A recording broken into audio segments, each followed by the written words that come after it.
یہ خود سازی ہے، اور یہ خود سازی کے اثرات ہیں، اور اس کے اثرات پر کچھ اور بھی آپ کی خدمت میں ابھی عرض کرنا چاہوں گا۔ بس یہ جو خود سازی ہے، یہ کتنی بڑی تصویر کے اندر فکس کرنا ہے۔ چھوٹا معرکہ ہے، بڑا معرکہ ہے، کل معرکہ یہی ہے، باقی سب اطراف کی چیزیں، باقی سب پیریفری ہے، یہ کور ہے، اصل ایشو یہی ہے۔ اس کی وجہ کیا؟ اس کی وجہ یہ ہے کہ میری اور آپ کی زندگی میں جو اصل ایشو اس وقت ہے وہ امام کی نصرت ہے، اس سے بڑھ کے کچھ نہیں ہے۔ اور امام کی نصرت کیسے طے ہوگی؟ اس خود سازی سے۔ جو یہ مرحلہ گزار پائے گا وہ امام کی نصرت کے مرحلے میں داخل ہوگا۔ ورنہ میں نے عرض کیا، محلے کی سطح پہ ہارنے والا اولمپک میں نہیں دوڑ سکتا، اس کو پہلے یہاں ثابت کرنا ہے، پھر شہر پہ ثابت کرنا ہے، پھر صوبے میں ثابت کرنا ہے، پھر ملک کے اندر، پھر ریجن میں، پھر طے ہوگا کہ عالمی مقابلے میں آئے گا یا نہیں آئے گا۔ اور اگر ہم لوگوں نے کچھ کرنا ہے تو یہی ہے، وہاں سے شروع کریں۔ اب اپنی روزمرہ کی زندگی کو چیک کرنا شروع کریں، کہاں شکست کھا رہے ہیں۔ آپ کا ہدف بہت بڑا ہے، چھوٹا نہیں ہے، لیکن جنگ چھوٹے مرحلوں میں ہو رہی ہے، جنگ چھوٹے مرحلوں میں ہو رہی ہے۔ شیطان ایک کام چاہتا ہے، وہ کیا؟ حجت خدا کو تنہا کر دے، یہ شیطان کا ہدف ہے۔ شیطان کا بڑا ہدف یہ ہے، حجت خدا کو تنہا کر دے۔ کیوں؟ حجت خدا پہ شیطان کا بس نہیں چلتا، حجت خدا پہ شیطان کا کوئی بس نہیں چلتا۔ تو شیطان کا جتنا بس چلتا ہے وہ حجت خدا کے اطراف میں موجود انسانوں پہ چلتا ہے۔ شیطان کی ساری منصوبہ بندی کیا رہتی ہے؟ حجت خدا تنہا رہ جائے، بس تنہا رہ جائے تاکہ حق کی پیروی میں، رہنمائی میں اپنا کردار ادا نہ کر سکے۔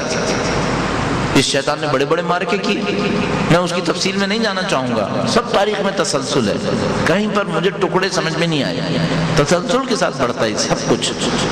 حضرت نوح کے زمانے میں معرکہ ہوا، وہ کیسا ہوا؟ حجت خدا کی تنہائی کیا تھی؟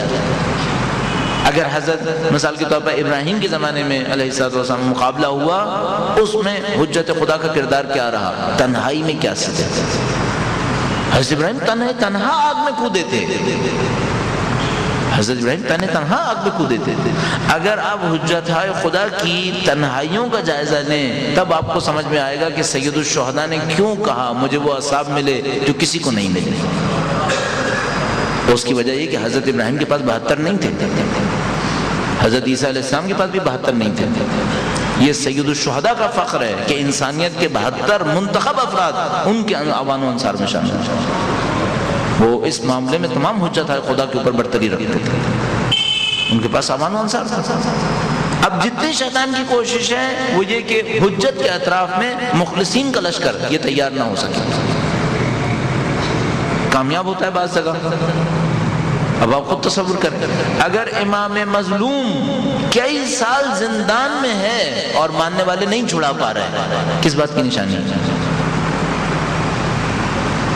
امام مظلوم زندان میں ہے، ساتویں امام زندان میں رہے ہیں، برسوں زندان میں رہے ہیں، لوگ نہیں چھڑا سکے، کس بات کی نشانی ہے؟ اس کا مطلب حجت خدا مظلوم تنہا ہے، یہ ان کا حربہ ہے۔ اب بھی یہی ہے، اور وہ جو دعائے ندبہ ہے وہ اس کے جملات بالکل واضح شیطان کی اس حکمت عملی کو دکھا رہے ہیں۔ کہتے ہیں اے مولا میرے لیے سخت ہے کہ آپ مصیبتیں اٹھائیں میں نہ اٹھاؤں، میرے لیے سخت ہے، کیونکہ شیطان یہی کرنا چاہتا ہے، وہ تنہا رہے میں کچھ اور رہوں۔ آپ اس مقابلے کو ختم کریں،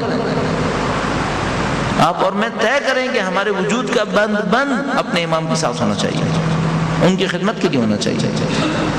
جب آپ یہ کام کرنے کا ارادہ کریں گے، شیطان آپ کو ڈسکوالیفائی کرنے کے لیے آپ کو چھوٹے چھوٹے مشکلات میں مبتلا کرے گا۔ اس کو پتا ہے امام کی آوان و انصار میں شامل ہونے کے لیے یہ بھی نہ کر سکا کہ نماز نہیں پڑھی صحیح سے، تو پھر کیسے آوان و انصار میں جائے گا؟ اس کو پتا ہے ڈسکوالیفائی کرنے کا طریقہ کار کیا ہے، وہ یہاں سے حملہ کرے گا، چھوٹی چھوٹی چیزوں سے حملہ کرتا چلا جائے گا تاکہ یہ آدمی اس بڑے مقام کو کوالیفائی نہ کر سکے۔ اب آپ کا کام کیا ہوگا؟ آپ اپنے چھوٹے چھوٹے میدانوں کو جیتیے، چھوٹے میدانوں کو اہمیت دیں۔ جتنا آپ ان چھوٹے میدانوں کو اہمیت دیتے چلے جائیں گے آپ کی پاکیزگی بڑھتی چلی جائے گی، جتنا آپ کی پاکیزگی بڑھتی چلی جائے گی خدا اور بڑے میدان کے اندر آپ کو شریک کر دے گا۔ ہم لوگوں کے ساتھ مشکل یہ ہوتی ہے، مثلا میرے جیسا آدمی جو کہیں تقریر کرنے جا رہا ہے، یہاں جا رہا ہے، وہاں جا رہا ہے، اس کے سامنے اچانک یہ چیزیں بڑی ہو جاتی ہیں اور چھوٹی چیزیں بہت چھوٹی ہو جاتی ہیں، وہ میدان ہار جاتا ہے. مثلا وہ بھول جاتا ہے کہ مجھے نماز صحیح پڑھنی ہے. وہی سمجھ رہا ہوتا ہے یہ مصروفیت کہ میں اس شہر سے نکلا، اس شہر کے اندر گیا، میں یہاں پہ رکا، میں وہاں پہ گیا، اس کا مطلب یہ ہوا اب نماز کی اہمیت کم ہو گئی چونکہ اور بڑے کام آ گئے. نہیں، یہ بڑے کام نہیں ہیں، بڑا کام وہی کام ہے. اس کو کیوں چھوٹا سمجھ رہا ہوں؟ وہی بڑا کام ہے.